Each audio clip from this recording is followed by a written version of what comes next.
வணக்கம் அன்பு பட்டாம்பூச்சிங்களா. நான் உங்கள் ராஜலாரி ஜோனத்தை. எல்லாரும் நல்லா இருக்கீங்களா? இன்றைக்கி நம்மளுடைய கதை உலகம் குரூப்பில் 3ஆம் ஆண்டு துவக்க விழா அன்னைக்கு உங்களுக்கு கதை சொல்கிறதுல நான் ரொம்ப சந்தோஷப்படுறேன். நாம் இன்றைக்கி கேட்க போகிற கதை எழுத்தாளர் ஞா கலையரசி அம்மா அவர்கள் தொகுத்த சிறகு விரிக்கும் சிறார் கதைகள் அப்படிங்கிற புத்தகத்தில் இருந்து எழுத்தாளர் அன்னபூரணி தண்டபாணி அவர்கள் எழுதிய குரங்குபிடல் அப்படின்ன கதையைத்தான் கேட்க போகிறோம். வாங்க கதைக்குள்ளே போகலாம். ராஜி அப்படின்னு ஒரு குட்டி பொண்ணு 5ஆவது படிக்கிறாள். அவளுக்கு சைக்கிள் ஓட்டுறதுனா ரொம்ப பிடிக்கும். ஆனால் அவகிட்ட சைக்கிள் இல்லை. அவளோட அண்ணனுக்கு தான் அவங்க அப்பா சைக்கிள் வாங்கி கொடுத்துருந்தாங்க. அவளோட அண்ணன் 8ஆவது படிக்கிறான்.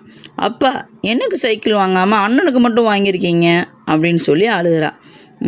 அண்ணே சைக்கிளில் தானே பள்ளிக்கூடம் போகணும் அப்படின்னு அப்பா சொல்கிறாங்க. அப்போ நானும் தானே பள்ளிக்கூடம் போகிறேன், எனக்கு சைக்கிள் வேணாமா அப்படின்னு கேட்டாளுகிறா ராஜி. அப்பா தான் உன்னை பள்ளிக்கூடத்துக்கு கூப்பிட்டு போகிறேன், அப்புறம் உனக்கு இதுக்கு சைக்கிள் அப்படின்னு கேட்குறான் சேகர் அவங்க அண்ணன். எனக்கு சைக்கிள் வேணும் அப்படின்னு அடம்பிடிக்க ஆரம்பிச்சிட்டா ராஜி. இங்கே பாரு கண்ணு, அண்ணன் 8ஆவது படிக்கிறான். அதுக்கப்புறம் நீயும் 8ஆவது வர்றப்ப உனக்கு சைக்கிள் வாங்கி தர்றோம் சரியா அப்படின்னு சொல்லி அவங்களோட அம்மா சமாதானப்படுத்துகிறாங்க. இப்போதைக்கு தனக்கு சைக்கிள் இல்லை அப்படின்னு வருத்தம் இருந்தாலும் எப்படியாச்சும் தனக்கு வருங்காலத்தில் சைக்கிள் கிடைக்குன்ற நம்பிக்கையோட சமாதானமாயிட்டா ராஜி. ஆனால் 8ஆவது வர்றதுக்குள்ளே எப்படியாச்சும் சைக்கிள் ஓட்ட கற்றுக்கணும் இல்லையா? அதனால் அவளோட அண்ணனோட சைக்கிள் எடுத்து ஓட்டி பழகிறா. சில நாட்களில் அவங்க அண்ணன் கொடுப்பான். ஆனால் எப்போயாச்சும் கோவம் வந்துச்சுன்னா, ஏய் உன் பாட்டுக்கு என் சைக்கிள் எடுத்துகிட்டு ஓட்டிகிட்ருக்க, நாசம் பண்ணுற, இது ஏன் சைக்கிள் போ அப்படின்னு சொல்லி கோவப்படுவான்.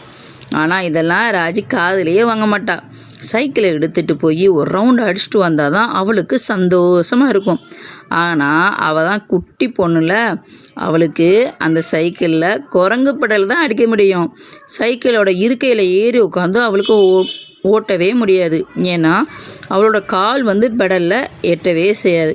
அண்ணா இந்த சீட்டில் உட்காந்து ஓட்டணும்னு ஆசையாக இருக்குது, கொஞ்சம் பிடினா அப்படின்னா அண்ணங்கிட்ட போய் கெஞ்சுவா.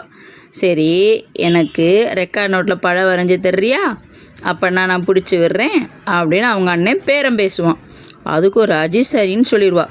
ஆனால் சேகர் எப்படி தான் பிடிச்சி விட்டாலும் இவளுக்கு அந்த இருக்கையில் உட்காந்து ஓட்டவே முடியாது. ஏன்னா இவளுக்கு காலி எட்டாதில்ல. எட்டுனாத்தனை பெடல் அடிக்க முடியும். திரும்பவும் குரங்கு பெடல் தான் அடிப்பா. நீ இன்னும் வளரணும் பாப்பா, அது வரைக்கும் உனக்கு குரங்கு பெடல் தான் அப்படின்னு சொல்லி கிண்டல் செய்வான் அவங்க அண்ணன். இதை கேட்ட பக்கத்தில் இருக்க தெரு பிள்ளைங்களும் குரங்கு பெடல்னு சொல்லி கிண்டல் செய்ய ஆரம்பிச்சிருவாங்க. வீட்டில் அதை சொல்லி அழுவா ராஜி. இவன் தான் குரங்கு பெடல்னு சொல்கிறாங்கன்னா தெருவில் இருக்க எல்லாரும் என்னை குரங்கு பெடல்னு சொல்கிறாங்கம்மா அப்படின்னு சொல்லி அழுக ஆரம்பிச்சிருவா. டேய் இவகிட்ட வம்பு பண்ணாதரா, சும்மா ஈரி அப்படின்னு அவங்க அம்மா எவ்வளவோ கண்டித்து பார்ப்பாங்க. ஆனால் சேகர் கேட்டால் தானே, சரி நீ இன்னும் கொஞ்சம் நல்லா வளர்ந்த பிறகு உனக்கு சரியாயிரும் அப்படின்னு சொல்லி ராஜியோட அம்மா சமாதானப்படுத்துவாங்க. இப்படியே ஒரு வருஷம் ஓடி போயிடுச்சு. சேகர் 9ஆவது வந்துட்டான், ராஜி இப்போ 6ஆவது வந்துட்டா. ஆனாலும் பாவம் ராஜி இன்னும் வளரல, இன்னமும் குட்டி பிள்ளையாக தான் இருக்கிறா. அவளுக்கு அந்த சைக்கிளோட பெடல் எட்டவே மாட்டேங்குது. இப்போயும் அப்பப்போ குரங்கு பெடலை அடிச்சுக்கிட்டே ஒரு ரவுண்டு போயிட்டு வருவாள். ஒரு நாள் அப்படி தான் அவள் குரங்கு பெடலை அடிச்சுட்டு இருந்த நேரம் பார்த்தா அந்த தெருவில் ஒரு பாட்டி கீழே விழுந்துட்டாங்க. கீழே விழுந்து அவங்க காலில் ரத்தம் வந்துச்சு, அழுதுட்டு இருந்தாங்க. இதை பார்த்த உடனே ராஜி ஓடி போய், ஐயோ பாட்டி எவ்வளோ ரத்தம் அப்படின்னு கேட்டா. கல் குத்திருச்சு கண்ணு, வலிக்குது அப்படின்னு சொல்லி அந்த பாட்டி வலியில் துடிக்கிறாங்க. அந்த பாட்டியோட காலிலேருந்து ரத்தம் வலிஞ்சிட்டே இருந்துச்சு. என்ன செய்யலாம் அப்படின்னு யோசித்த ராஜிக்கு சட்டுன்னு ஒரு யோசனை வந்துருச்சு. பாட்டி சைக்கிளில் பின்னாடி உட்காருங்க, பக்கத்தில் தான் டாக்டர் இருக்காரு, நான் கூட்டிகிட்டு போகிறேன் வாங்க அப்படின்னு சொல்லி கூப்பிட்றா. வேணாங்கண்ணு, நான் அப்படியே நொன்னிக்கிட்டு வீட்டுக்கு போயிடுறேன் அப்படின்னு பாட்டி சொல்லி மறுக்கிறாங்க. ஆனாலும் நம்ம ராஜி கேட்பாளா? வீட்டுக்கு போனால் காயம் எப்படி பாட்டி ஆடும், மருந்து வச்சு கட்டுனா தான் 3 நாளில் சரியாகும், எங்கள் மிஸ்ஸு சொல்லியிருக்காங்க வாங்க அப்படின்னு சொல்லிட்டு பாட்டியை சைக்கிளில் பின்னாடி ஏற்றி உட்கார வச்சிட்டா. கெட்டியாக பிடிச்சிக்கங்க பாட்டி, இந்தா போயிடலாம் அப்படின்னு சொல்லிட்டு கொஞ்சம் கூட தாமதிக்காமல் குரங்கு படலை அடிச்சுக்கிட்டே பக்கத்தில் இருக்க சுகாதார மையத்துக்கு கூட்டு போகிறா பாட்டியை. அங்கே கூட்டு போய் காயம் இருந்த இடத்துல கட்டு போடுறாங்க. வேகமாக உள்ளே போய் மருந்து வாங்கிட்டு வந்து கொடுக்குறா. இதெல்லாம் முடிச்சுட்டு அடுத்த தெருவில் இருக்கக்கூடிய பாட்டியோட வீட்டில் கொண்டு போய் பாட்டியை விட்டுடுறா. அதுக்குள்ளே ராஜியை காணான்னு அவளோட அண்ணனும் அவங்களுடைய பெற்றவங்களும் பதற்றம் அடைஞ்சு ஒவ்வொரு தெருவாக தேட ஆரம்பிச்சிட்டாங்க.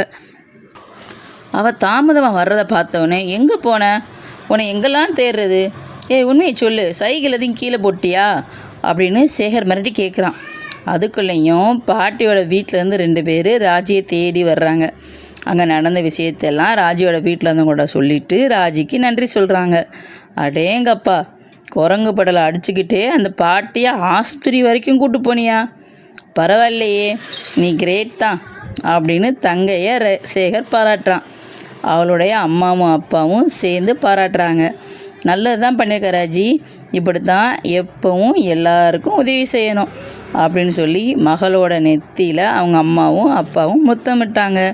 அன்னையிலேருந்து குரங்கு படல்னு யார் சொன்னாலும் ராஜிக்கு கோபமே வர்றதில்ல, ரொம்ப சந்தோஷம்தான் படுறான். என்ன பட்டாம்பூச்சிங்களா, இந்த கதை உங்களுக்கு பிடிச்சிருக்கா? மீண்டும் அடுத்த கதையில் சந்திப்போம். நன்றி.